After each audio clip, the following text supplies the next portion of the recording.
Hi, everyone, and welcome to another episode of Tourpreneur. I'm Mitch Bach, and today I have a guest who has had an extraordinary amount of experience in the tourism industry.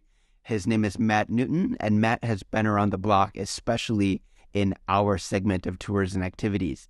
Today, he is a tour operator with his wife running Patch Adventures down in Australia, but he started back in the day founding Tourism Tiger, which is the web design agency many of you know. They have designed countless websites for tour operators, and he has also worked as a marketer at Peak Pro and has done all sorts of work in other agencies and companies along the way. His insights are absolutely invaluable in not only the world of tours at large, but also specifically multi-day tours, which is where he devotes his time now.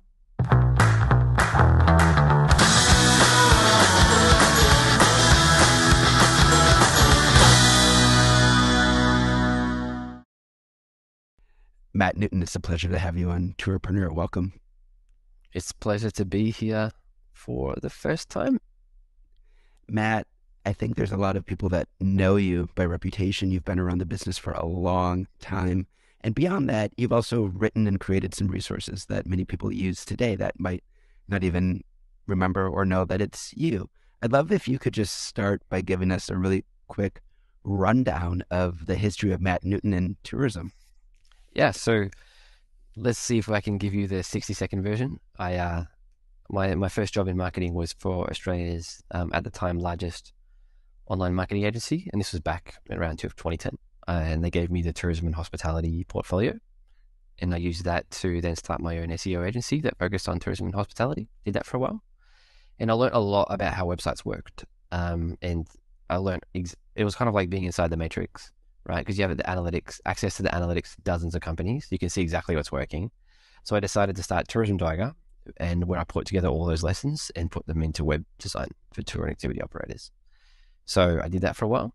And very early on in the days of Tourism Tiger, I wrote the book Sell More Tours, which is a collector's item now, Mitch, because it is not for sale anymore on Amazon. I took it down once Chris Torres published his opus, his masterpiece. I took one look at that and I'm like, yep, Sell More Tours has had enough time in the sunlight. It's time to let others take the pathway forward. So I took it off Amazon. I don't know what the collector's items are selling for, but we'll see. You can find them on the Tourpreneur store for $75 now. I think that's the going rate. Yeah, it may well be. And after quite a few years of doing Tourism Tiger, we moved to Australia, and I decided to leave the business in the extremely capable hands of the people who run it now. And my wife is actually a client now of Tourism Tiger. She paid Tourism Tiger to build a website for her, which we can talk about maybe in a second. But she's really stoked, and I moved on to work for Peak Pro for a couple of years, as many people might know. And then COVID came around. I finished up at Peak Pro, and here I am today. So, Matt, you've named reservation technology, website, SEO, marketing. You have touched over the course of your career everything that your average tour operator is mildly to massively terrified of. Right. And obviously my wife has Patch Adventures, which is a tour company. So I feel like between us we've touched every single aspect of the industry. Besides maybe starting our own association or something like that. We haven't gotten that far, but I think you guys will be able to handle it if you want to take that mission on board. I was going to say, if you want to become Australia's chapter leader. So I actually want to start with Australia. I don't think we mentioned yet that you are Australian. You live in Australia. And I would love to hear from you just about your experience of what tours and activities as a market and as a landscape looks like down in your part of the earth. So Australia, the market is interesting. It is quite functionally, it's quite similar to the United States in the sense of you see OTA bookings, especially via tour, being something that's quite important for people who are local day tour and activity operators. The international market is quite important because compared to, say, the United States or UK, you just have a lower volume of people who are even available to become a domestic visitor, right? So people coming through Australia are a pretty critical market when it comes to day tour and activity operators out of Melbourne, Sydney, and so on and so forth. But one thing is that the Australian market is really big on multi-day, especially internal multi-day and also outbound multi-day. I would say I wouldn't be surprised if Australia is the number one multi-day market in the world on a per capita basis. I would not be surprised. Australians tend to book a lot of multi-day travel, and part of the reason is they get way more holidays than the average American worker. But it's not just that, right? Because Spain also gets way more holidays, and they don't go anywhere on average. So there's quite a few factors, but that's probably the big thing that differentiates the Australian market from, say, the US market. And are these multi-day customers going anywhere specific?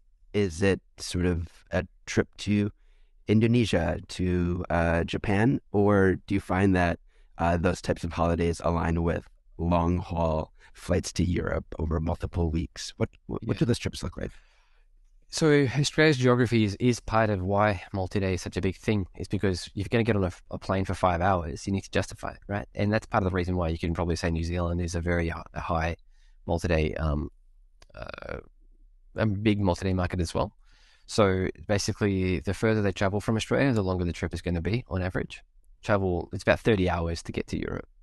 So it's pretty rare for an Australian to go for a 1 week to Europe. They're going to go for 2, 3, 4 weeks. If you go to Asia, it's going to be for 7, 10 days. In terms of themes within Australia, like active travel, walking, all that stuff, like walking is a huge theme everywhere. But active travel, niche-based travel as well, in terms of female, vegan, painting, photography, all the sorts of stuff that is showing up in trends reports anyway. Like you would say that Australia is on the leading edge in terms of the uptake amongst consumers. I remember in my days working as a tour manager in the United States, I worked for a company that had inbound Australian customers who would come over and they would chain together 3, 4, 5 separate multi-day tours to create an entire path across the United States and Canada in one journey. That's interesting, actually. With my wife's business, she has seen the exact same trend. Chaining is a real thing. So she has a 24-day tour of the Silk Road, and people are chaining another tour on top of that, on top of the 24-day tour. And she's got a chain of tours that she set up next year in terms of dates. And pretty much all the customers signing up to one of these tours are signing up to at least 2. So yeah, chaining is a big theme. And what this company did that I worked for, they essentially modularized the United States so that there was a route that you could go through everything, through Quebec and Canada and the Canadian Maritimes and the United States national parks. But there were quote unquote tour starts along the way that you could join in. And so everybody wasn't joining at the same spot. You'd have some that would leave, some that would arrive. A really interesting model. That's an ingenious idea, and I think if you do any form of multi-day, it's something you should consider. And the way you do that, there's a couple of specific principles that you'd probably be aware of, Mitch. But one of them is obviously aligning dates in such a way that's really easy for people to align one to the other. Another thing is helping reduce the friction from getting one trip to another. So even if your tour company can't sell the flight between the 2 destinations, let's just say, like you got one tour ends 500 kilometers away from the next one, where the next one starts. You can still align them in terms of dates and put 2 days between the 2, and say, okay, we're going to cover all your airport transfers. We're going to cover all your accommodation. We're going to have someone waiting for you at the airport, and just have a really, really smooth, friction-free experience, even if the chaining doesn't even happen in the same country. Let's talk for a moment about that word friction, but I want to talk about it in a little bit more of a marketing or a sales term. Booking friction, I think, is a big thing with a multi-day tour customer. You worked for Peak, and we'll get to the day tour world in a little bit, but on the multi-day level, you have a customer that is often making many visits to your website, many phone calls to you, and maybe filling out an inquiry form. But I'm wondering what you've learned from your experience in everything from website design and SEO to now your wife running a multi-day tour company about trying to create a booking experience that lures in the customer, that doesn't put up those friction barriers that we often see. So this is interesting because Chris Torres has been preaching this, and I agree. Sometimes friction barriers can be a good thing, right? So if we take a completely an example way out of the tourist sector, let's just say you're a surgeon, right? And you just offer brain surgery for free, or brain surgery for anyone who wants it. Fill out my online form and walk in, and you can have a surgery today, right? Clearly, you want to add a bit of friction there because the brain surgeon actually needs to diagnose the problem, et cetera, et cetera. But coming back to travel, sometimes adding a bit of friction will, yes, it will reduce in the immediate short term the total volume of bookings that you may get, but it will dramatically increase the quality of the customer that you get. And so I think this is something that really took us by surprise a little bit when it came to Rebecca's tour company, in a sense that the customers that want the communication, that lean in to having the phone call before booking, all that sort of stuff, those are the ones that the easier ones all the way through. So they're the ones that you can get their customer details easily. If you need to reach out to make a change, they're the ones that respond. If you need a review at the end of the trip, they're the ones that are leaving the review. They're the ones that are really enthusiastically recommending you to other friends.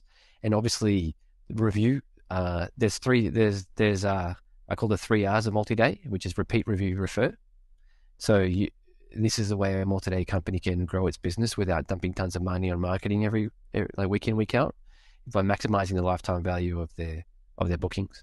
And so repeating, review, getting the review, which obviously increases your online presence and reduces the amount of friction to get their future bookings, and referring their friends. You get those three, you're in a good place. And what we found is the customers who lean into that are the ones that, on the other end, max out on your 3 R's.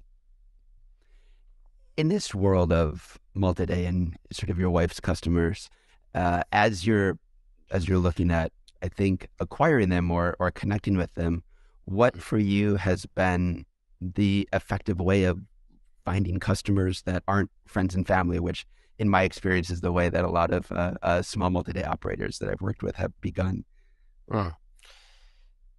Social media marketing, both organic and paid, has been something that's been really critical, and I've been able to help Rebecca because that's my side. So every now and then I'll just come in and help her for a few hours and do a bit of work on that.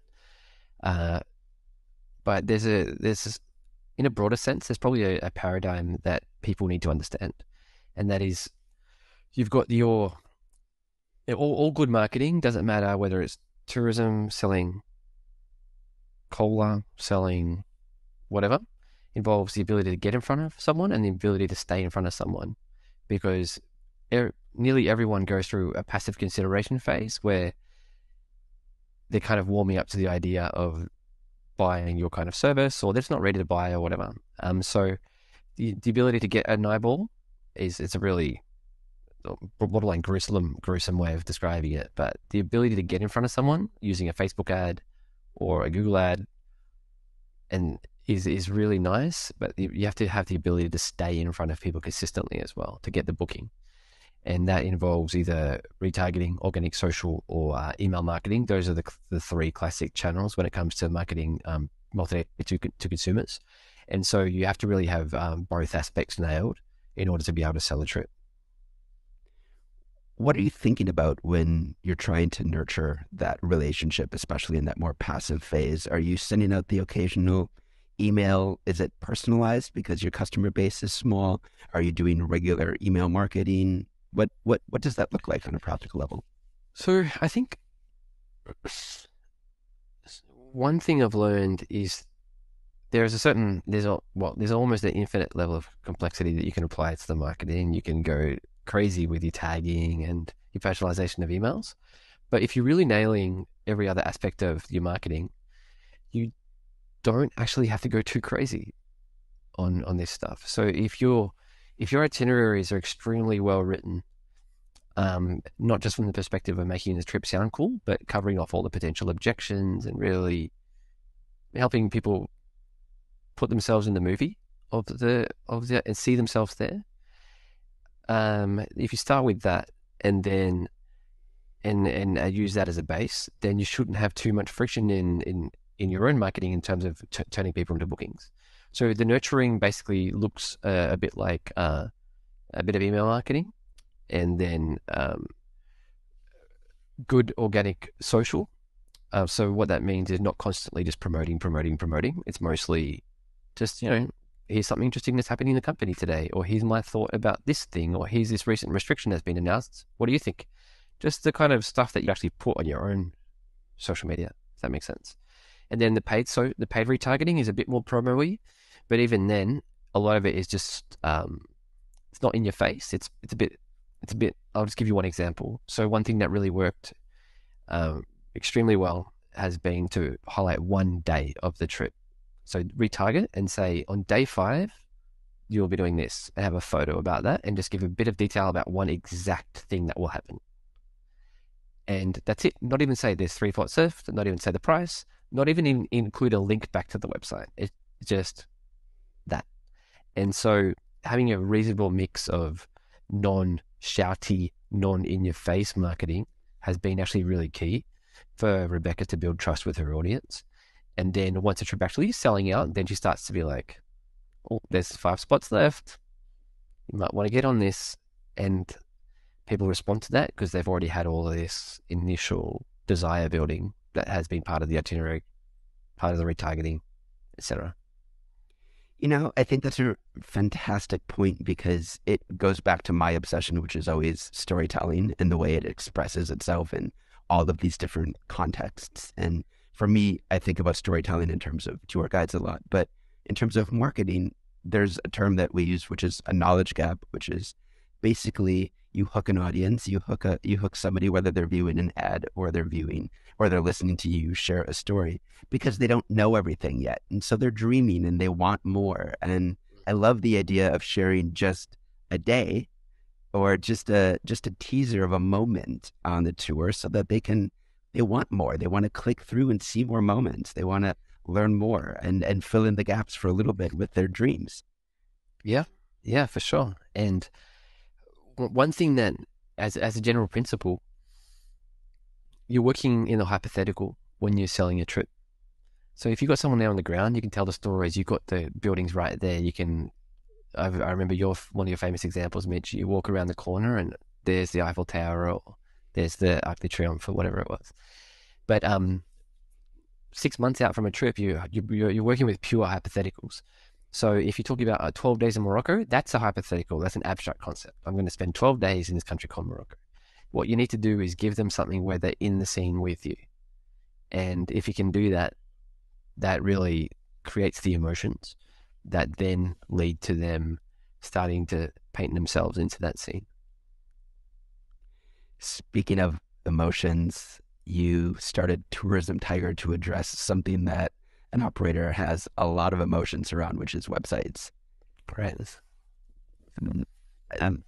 It often boggles my mind, the amount of energy and frustration and, I guess, obsession that people have about their website. Some people, some operators in the community. Others throw up a website in a few minutes and say, I'm done.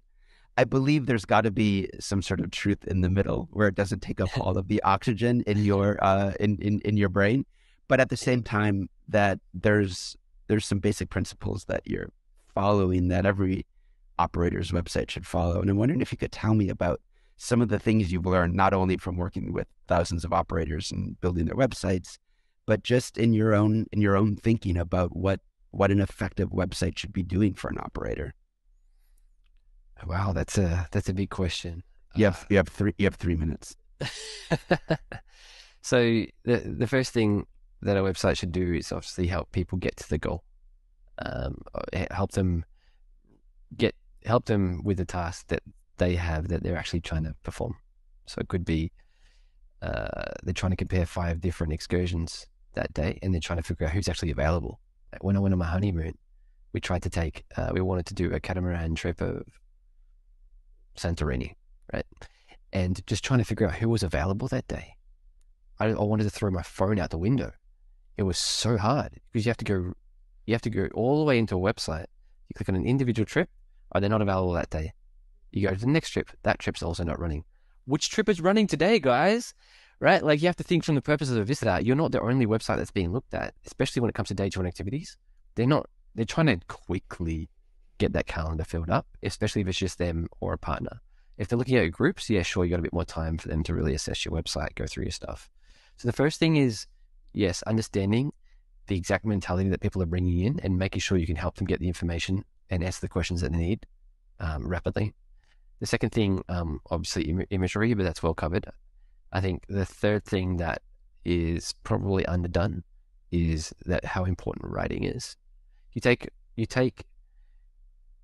know tour operators who sell expensive trips with barely any photos. I don't know anyone who sells trips without writing. So effective writing is really critical, not just in terms of selling, but in terms of addressing objections.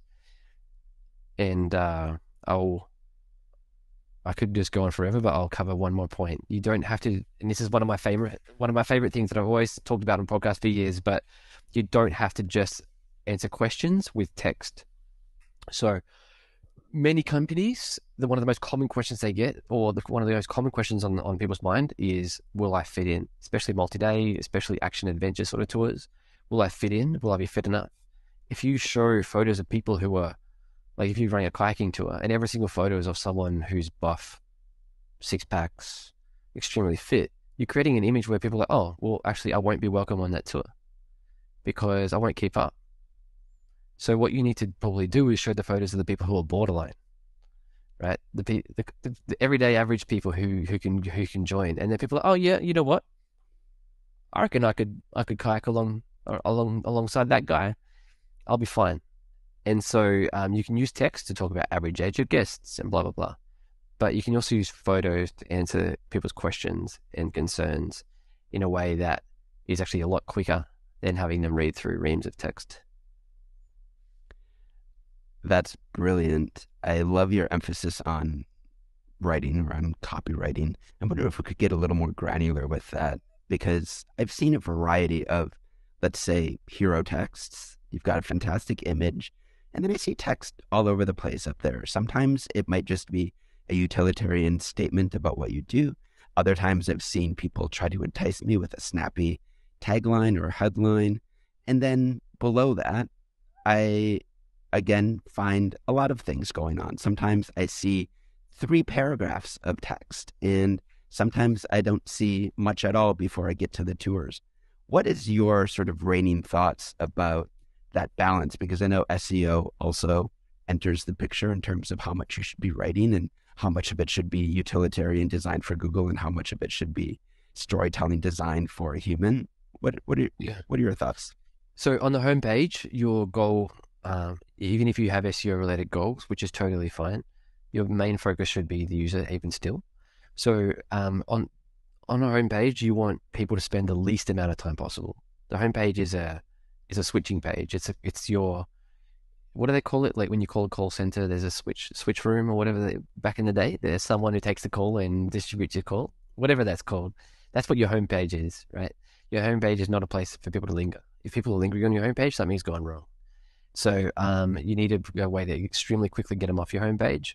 And below that navigation, you can have all the text you want because no one's going to read it if your homepage is doing its job. And people are only going to read it if they're really coming back. They're really maybe they're booking on behalf of the group. They're extremely thorough. They're reading every single word. But even those people, when they come to a website, they want to get off your homepage as quickly as possible. Now, when it comes to the tour and activity descriptions, you have to understand that the very first thing that has to happen is they have to understand whether it's worth actually their time in reading your full descriptions. So they have a lot of mental filters that they have to run through before they can even decide whether it's worth investing their time. So price obviously is one filter. Am I old enough, or would my kids be able to do this, for example? So mixed minimum, maximum ages, days of the week that you run, dates of the year, if it's a multi-day tour, maybe they have a very specific thing they're looking to do. So you need to have like a bullet point list of covering the sites that will be seen on that tour of Paris. And once it's kind of like a Rubik's Cube that's kind of snapping, and good, it all fits. Then they're going to start investing time okay, I'm starting to deep dive now. I'm starting to read the description. I'm starting to go through the FAQs. But you have to basically take people on that journey and understanding that filtering, that's psychologically what's actually happening. So that's probably the biggest thing about writing. The second big thing I would say about writing is flowery adjectives are a huge no. So when people are trying to make a destination sound magical, they'll just be like, oh, if you walk the magical sort of Marrakesh and you'll have the aromas wafting into your nose and the scrumptious this and that. That can actually be a good idea occasionally if it's not overplayed. If you're dropping in every sentence, by the fourth sentence, their eyes are glazing over. You have to be really, really cautious in how you promote a trip and focus on using simple language, but using verbs to really paint the scene, as opposed to using flowery adjectives, which just turn people off and cause people's eyes to glaze over.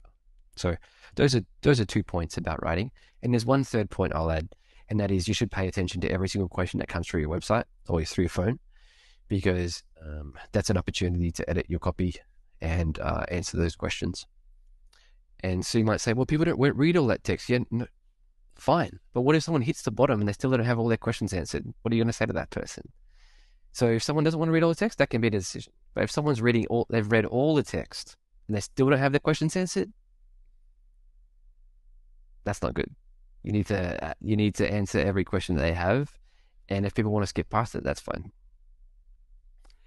That's fantastic advice. If you're an operator who doesn't yet have the money to hire a full-time designer, where should they begin? In other words, they want to get up and going, but they don't have the X number of thousands of dollars or whatever it might cost, even though they understand that it's a good investment. Do you have any advice for the road they should go down in the interim? Yeah. Even Tourism Tiger will redirect people sometimes who are new to the business, and if someone doesn't have the budget, there's definitely solutions. I don't know if Chris, obviously Torres, still has his free website thing going, but he will if we force him to from this. So I would say Fiverr and Upwork. Upwork, you can definitely get some decent work done. I would say 2 tips. Don't overcomplicate it. Keep a really simple website. The second thing is focus on what you can control. And what you can control is the words on the page. You don't have to pay any designer to create the words. If you just spend a bit of time, because most operators won't, go through Viator. There's just many rubbish listings on there. But the operators who win are consistently the ones that put that little bit of extra touch and polish. Because there's one thing that I was just about to say, there's one thing I consistently say. There are a lot of things that I consistently say, but one thing I do say is that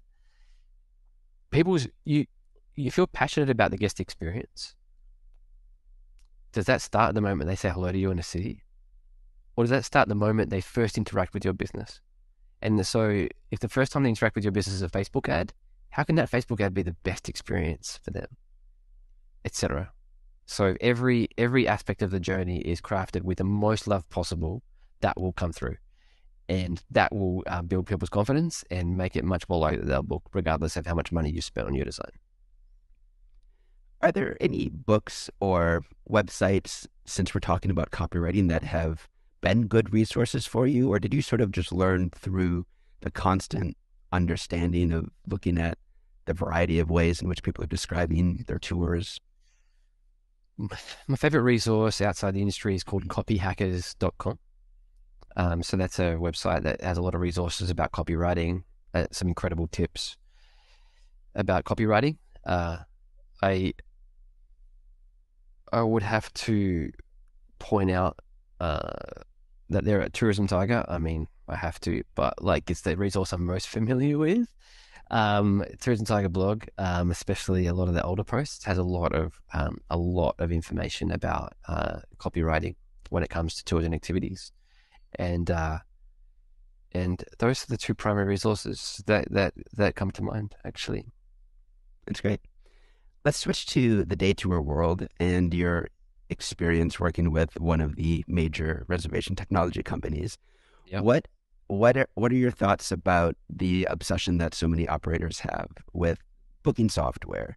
And maybe our industry in general? There's a lot of questions that come through the Tourpreneur Facebook group on a daily basis. What booking software should I use? And do you have any words of wisdom to how an operator begin to make that decision for their business? Yeah. The first thing I would say is come back to what I said 2 answers ago, which is how can every single step of the customer journey be the absolute best step that they could possibly take? So if you're going to pick a booking software, before you talk to anyone, what you need to do is visit tour operator websites and make bookings yourself. Go through the process. So at Tourism Tiger, this is what we did. I got every single one of my team members. I sent them all 4 websites that had 4 of the major booking software companies, and I told them all to go through the booking process of each one and take notes about which one they thought was best, right? Which one would they want to go through as a customer? And I can tell you, there was a very wide difference in experiences just between those 4 booking softwares. And I don't know who's your sponsor and who's not your sponsor, so I might have to be careful in what I say. But No sponsors. that's true. I've heard that from people who want to be your sponsor and are very frustrated they can't do it. Isn't that good marketing? You keep them watching for a while we focus on the customer. I've actually got a couple of these messages. Hey Matt, do you know anyone? Like, is there a way you can help? We really want to sponsor, but we're not hearing anything back. That's what I would say. That is far and away the biggest principle is in as a customer, right? And there is a very famous booking software customer, right? Sorry, a very, very famous booking software company who I'm kind of well known for kind of not being their favorite person. I've never really liked them from day one, but I can tell you that every single time I've booked a tour and I've hit this company's software installed, I just groan. Like, I got asked to fill out my personal details 3 separate. Last time I went on a tour on an activity was in northern Queensland. I booked a yachting, one of those yacht tour things. It asked me to fill out my details 3 times during the booking process. And I emailed that company and I said, "What are you guys doing? This is ridiculous. Have you guys tried to go through this process yourself? This is because I'm very passionate about this." And I'm like, this is so disrespectful to your guests to make them, every single one of them, have to input their details 3 times. And they said, "Well, this is the only company that works up here." I'm like, come on, dude. Resd works in northern Queensland. Zola works in northern Queensland. There's tons of companies that work in northern Queensland. So just because a company comes along and offers you a free website, that shouldn't be the thing that's on your mind. Your thing that should always be on your mind is the experience of the guest from the very first step to the very end, where you're doing your review follow-ups. How can I make this the best experience possible? And that's far and away the number 1, 2, 3, 4, 5, 6, 7 thing, top 7 priorities when it comes to booking software. There you go. That's my rant. I love it. There's going to be people feverishly searching you online in the group to discover all the juicy What's the details. company? What's the company? What is it? You're talking about experience and remembering that ultimately as a customer, they don't know any better in terms of this great debate over booking software or the great debate over OTAs. I will say I had a very similar experience to you. I traveled around Europe for a couple of months, work, pleasure. I took dozens and dozens of tours. And what blew me away was even companies that were enormous, multinational corporations. I couldn't figure out if there was a tour for me that afternoon without 3 to 12 clicks into their product pages. And you know where I could do that? On Viator. I could go to Viator. I could click, I need an evening tour tomorrow. I could filter by day of or was it Get Your Guide? I can't remember. One of the two. I could filter by time of day and by date. And I Yeah. knew, and suddenly I could find the Coliseum tour in the evening that was available for me to fill in that night. Yeah. And Yeah. and I knew, My honeymoon of Europe was a very similar experience. It was so frustrating. But sorry. no, it was similar for me. I was in Naples, Italy, and I was booking a private guided tour for my husband and myself of Herculaneum. And this was very shortly after the new EU law, where you had to have the tour operator name right there in the title, and so I could easily go direct and check out that direct website, and it was impenetrable. They were completely connected with all of their availability through the OTA, but their homepage, I had no idea what I was supposed to click on, and then I finally got to tours of the region, and I could find the tour, and then I had to send them an email in order to book it. And so, this is a big daily discussion in Tourpreneur focused on a lot of heated opinions about these marketplaces, but ultimately, if they're providing a better customer experience, you can't blame the customer. And it does mean there are lessons to be learned for operators that want to compete with them. Right. When it comes to marketplaces, it doesn't matter if it's tour and activities or any other marketplace. It's always easier to recruit the people to make the money, who want to make money, than it is to recruit the people who want to spend the money. And that's why all these guys don't really give that much good service to tour and activity operators, because there's always going to be someone willing to take a buck. To get the customer is the hard part. So, and I know this has been a big theme. This is something that Peter Syme talks about a lot. But if you're going to do your own marketing, you're effectively competing with the OTAs, and and you're shipping a pretty big percentage. But the OTAs, they're professional marketing teams, and so for a lot of people, it actually makes sense to just distribute through a ton of OTAs and focus on just delivering an amazing experience. I think for some people, it's something they should resist a bit less as a concept. It just depends a lot on the business. If you're going to do, and you just need to understand, if you're going to do your own marketing and your own website, yeah, you have to focus on how can I out execute these guys, and that's a very hard question. That's a very hard thing to do in 2022. It's very easy to just say, focus on getting direct bookings. And to my knowledge, it is very difficult to crack. There has been no magic bullet that fits all the different sizes and shapes and kinds of markets that there are out there. Yeah, I would say it's getting a lot harder. It's getting a lot harder every year to do direct bookings, especially as a day tour and activity operator. So, don't forget there's competing with OTAs, but there's also competing within OTAs as well. Figuring out how to become a choice provider and how to rise up to their own rankings in terms of how they distribute trips and how they rank search results. That's something a lot of tour and activity operators are not focusing on. So there's that, and then there's also starting to. I think some people are starting to think about what did the world look like pre-internet. People figured out how to sell tours and activities back then, so there are still offline sales mechanisms that work, especially given that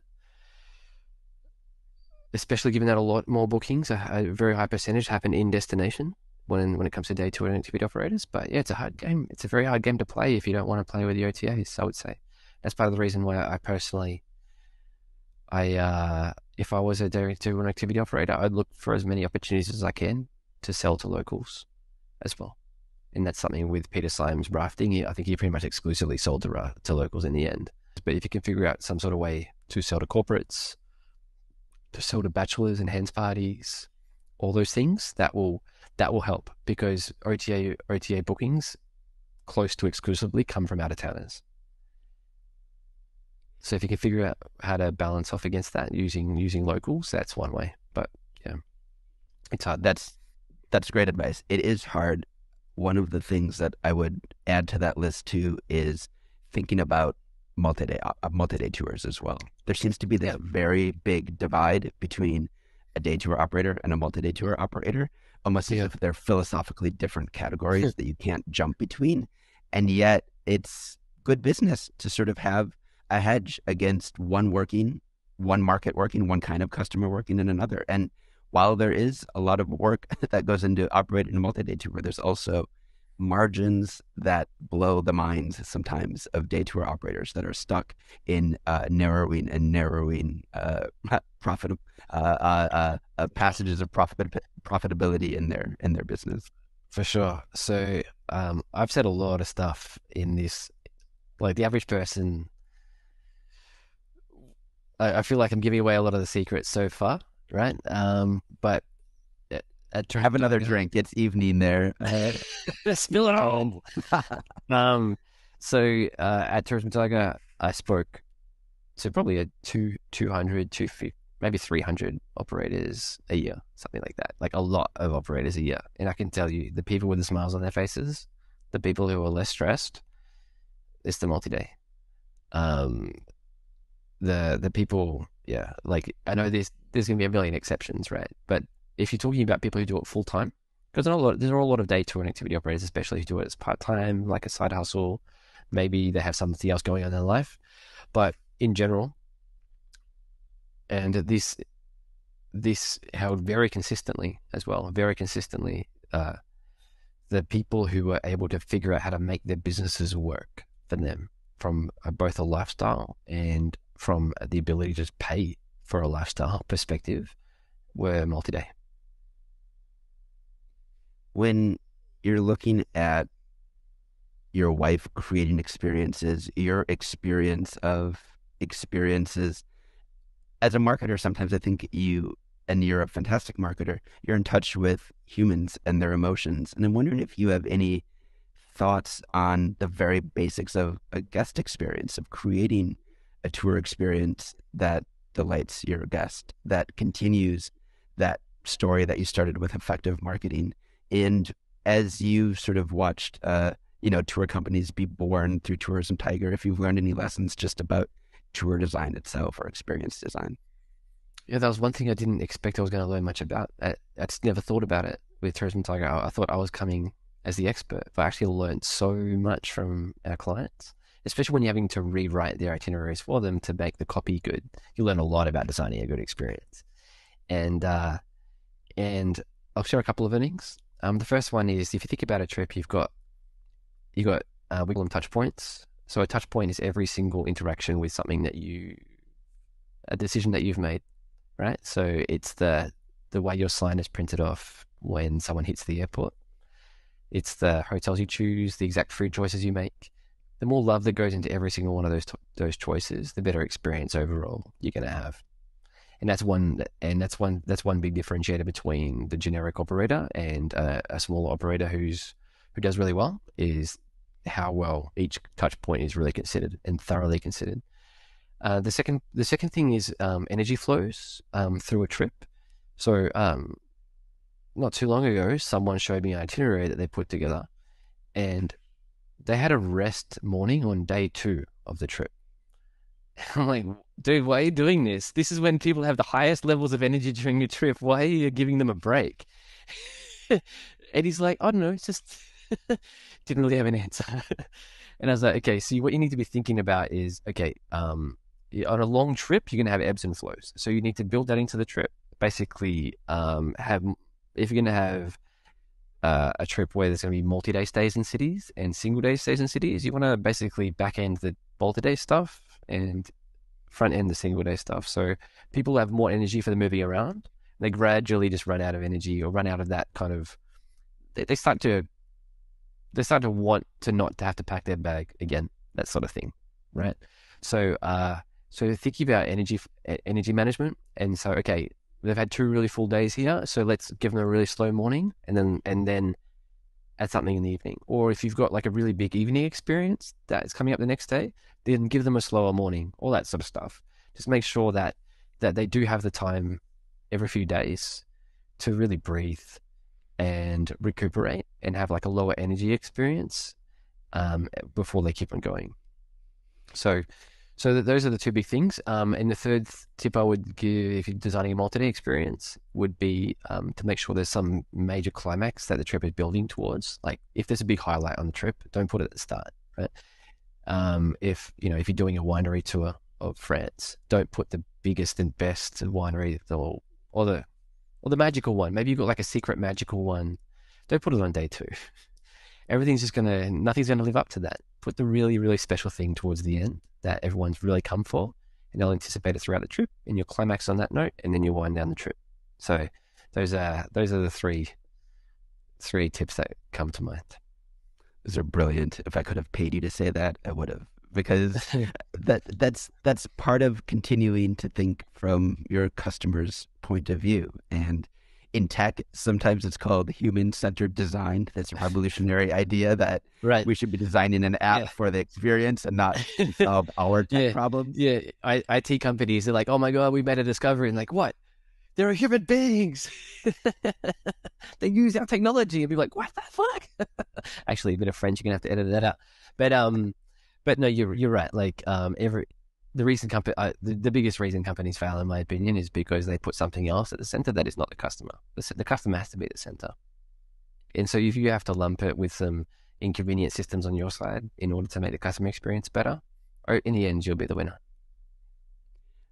You have introduced us to a lot of fantastic theories and ideas, and we began this with specifically keeping track of a customer as they make those touch points across their interactions with you on the web, through email. Do you advocate for any types of back-end systems that you think operators should be using to try to keep their customer journey organized? Do you use CRMs? Is it just all on Google? What does that look like for you? What do you recommend? Oh, yeah. There are a lot of people who have tried to create these systems for tour operators, but it just doesn't work very well. A system like Peak or Zola, if you're a day tour and activity operator, they do handle a lot of that stuff pretty well once someone's booked. So you can set up a really custom sequence of emails. So you can connect all the major tools to Zapier, for example, and hook that through to text message services or whatever email service that you use. In my book, I think I wrote this book about 8 years ago. I recommended ActiveCampaign as an email marketing automation tool. It's actually still the one that I recommend even today, and I've tried a lot. That's what I personally use. It's not perfect, but it's incredibly powerful. Yeah, the ability to set conditions and say, look, we sent out this newsletter. I'm only going to email people who clicked one of the links in the newsletter, so that you don't feel like you're annoying the other people who didn't really engage. So tailoring ActiveCampaign to make sure that you're not just sending every email to every person. You can make it so it's activity-based, and so that if someone shows an interest in this tour, they go into a bit of a sequence to receive a couple of extra emails about that particular tour. It's a really cool system. But that's just the emails. There's just no perfect system, I've found, when it comes to stitching every single aspect of a journey together. So like the people who tried to create tools when it comes to managing both the email sequence and the Facebook ad sequence in the same place, I haven't found any of those tools to work particularly well. So personally, I would just be in Facebook creating sequences there, in ActiveCampaign creating sequences, and maybe using a spreadsheet just to make sure I've got all my eggs in a row, like just mapping it out and then checking it as I've created it. But yeah, there is a bit of wrapping your head around the tools. Like you probably understand this. Like ActiveCampaign, it's a bit of a learning curve, especially if you've never set up an email marketing program before. And Facebook itself is a monster for people who are relatively new to marketing. Like their paid ads platform is pretty tricky. But this is the thing. If you're going to either you can let other people market for you, your OTAs or your agencies. But if you want to do your own marketing, you have to either embrace it or just not do it, if that makes sense. Yeah, one of the things that I personally do like about ActiveCampaign is that it has more robust sort of customer management features than a lot of the other email programs like a MailerLite, which is fantastic. We use that for the Tourpreneur Digest because we don't do a lot of interacting with that audience. But the minute it becomes a customer or a potential lead, then you want sales tracking. You want to know where they're kind of at in their engagement with you. And my favorite thing that I discovered over the years was the WordPress plugin WP Fusion, because it meant that their behavior on my website could then be tracked, and I could retarget them through that connector from my website to they visit a blog 3 times well, I can send them an email that's been automated to send to them 2 days later about the topic of that blog that leads them into a sales funnel. Yeah, that's cool. So, what are you selling in this case? A multi-day tour, let's say. Let's say they're engaging with your content on your website, but not yet your tours, and they're very interested in your blog post about the whiskey trail of Scotland. But yeah, okay, and they're already subscribed somehow. Yeah, so yeah, the lead magnet. Yeah, so these setting up these automations. When Rebecca first started Patch Adventures, I had a bit of free time and I went mental. I like, before we did the first ads, I set up the most crazy automations and this and that, and then the bookings just flowed in so easily because the retargeting sequence is really good, the organic social is good, the itinerary is really well designed. I felt a bit like I created this like mega Frankenstein, email tagging, segmenting, like monster, right? And it wasn't even relevant because this is what I was saying before. If you get all the other steps right, then hopefully you don't need to go to the nth level when it comes to customization of your email funnels. So slightly contrarian. I know that it's nice to talk about how to optimize every single thing, but like if your value prop is on point, your value proposition is on point for your tour, that's the main thing, and then all your other marketing around that should be easier. I don't think it's contrarian. I think it's, if anything, it feels like a breath of fresh air to people that think everything needs to be automated or optimized or figured out. But your premise is still very, very important, which is you have a great product and you know how to write and connect with that customer in a really authentic, inspirational way at the beginning of that journey. Yeah, but even, and this has come back to re-emphasize the product. Like we've taken tours for one destination and a different destination, given them the exact same amount of load in the marketing, and one of them sells out straight away, the other one doesn't sell at all. So it's the the product is really the core of it, and the marketing is just kind of the gift wrapping. I love that. Let's go back to wrap up to your beloved Australia. You're a lifelong Australian? I spent 5 years living overseas, but yeah, more or less. Everyone knows Sydney, Melbourne. They know the big cities. Maybe they know the Gold Coast. I'm wondering if there are regions or aspects of Australia that the outsider doesn't know exists. Do you have hidden gems? What are your favorite parts of Australia?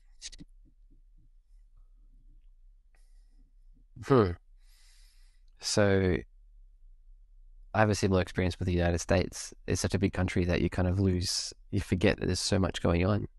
But one area of Australia that has become extremely popular with Australians, that I don't know how well known it is overseas, is the northwestern area of Australia. So that's the most famous part. It's called the Kimberleys. But it's kind of like this desert with incredible canyons and rock formations, but you're in the middle of nowhere and you're able to swim in these rivers and have this like really magical desert experience. And that's become extremely popular.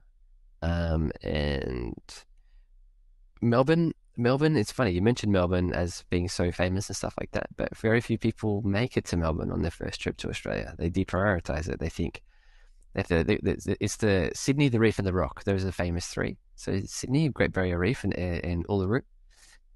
But Melbourne, it's pretty common if someone's been to Australia and they've been to Melbourne, they generally will say that Melbourne was their favorite place, in terms of their favorite city. So if you're going to come to Australia, pay a visit. I'll show you around. I'll do it for free as well. I'll show you my favorite. I'm so passionate about Melbourne. I'll show you my. I'll become a tour guide for a day. I'll show you brilliant food spots. Yeah. You heard it, tourpreneurs. Just in order to get this fantastic marketing advice, all you have to do is pretend to be interested in Melbourne, and then you can ask Nat all day long. You have to fail here. Yeah. People will do it. If they do, I'll drown you in marketing advice. I'll do that. No dramas. What has been the experience of the Australian operator, the ones that you've been in touch with, sort of over these past very difficult years of the pandemic? It's hard to really communicate. So international travel operators like Australian outbound multi-day, they're the first things to close, the last things to open. So 2.5 years between tours. Think about that. For local tour activity operators, depends which state. So some states completely unaffected, pretty much, just kept able to continue uninterrupted if they didn't have any international as part of their guest mix. But for Melbourne particularly, it was really hard. It was really hard. But lots of good people have stayed around. They're sticking through and they're keeping the businesses running. So to all those people who stayed, if you're listening, good on you. We've done it. We made it. Now it's time to build and turn and come out the other side and put that in the past. Final question for all of our operators who are trying to connect with an Australian audience on a marketing level. Do you have any advice for marketing to Australia, to Australians? Yeah. So it's funny. You've got this pre-COVID Australian multi-day adventure traveler, but because we're so late in the curve with our COVID waves compared to other countries. Like I went to Europe and it was like COVID never happened. And I couldn't believe it. Come back to Australia and people were like, oh, what about COVID? I'm like, mate, no one's even heard of COVID in Europe. It's like it's never happened. It was crazy. So marketing to Australians, yeah, obviously extremely adventurous, open-minded people. But you have to think about 3 things effectively. Firstly, make sure your product is. I always go to the 3 things. I think I was going to say you are such a brilliant marketer because I've seen you distill it down to the 3. Maybe it's just my mind is not capable of anything more. I'm a simpleton. I can carry 3 things at once. But I was thinking about this earlier today, and I did come back to 3 things. So here we go. The first thing is obviously making sure your product is polished. Number 2 is understanding people's anxieties and addressing those anxieties. When it comes to how are you managing COVID, how are you managing this and that, it's important when it comes to marketing anyway. But the experience right now in marketing to Australians is that is extremely critical when it comes to marketing, especially to 50 plus demographics. And the third thing is coming back to friction, right, and inertia. So trying to create. You really have to lean in a bit harder to creating the sense of FOMO that other people are going. These trips are selling, right? These spots are going. So maybe even getting a little bit more pushy than you would normally, actually, when it comes to maybe social media retargeting and your socials in general. I think the average person needs to understand that you only got so many years of your life that are left in your travel bank. If every single year you don't travel is gone, you'll never get that back. So saying that directly to people, you just get the barriers up. But if they get the feeling that everyone else is traveling and they're missing out, then that's an effective way to sell that same message without feeling like a hectoring, sermonizing lecturer. So there are 3 tips. Matt, that's brilliant. You've successfully made me want to end this interview so I could go book a trip to Australia and especially to the Kimberleys. Thank you so much for joining us. Thanks, Mitch.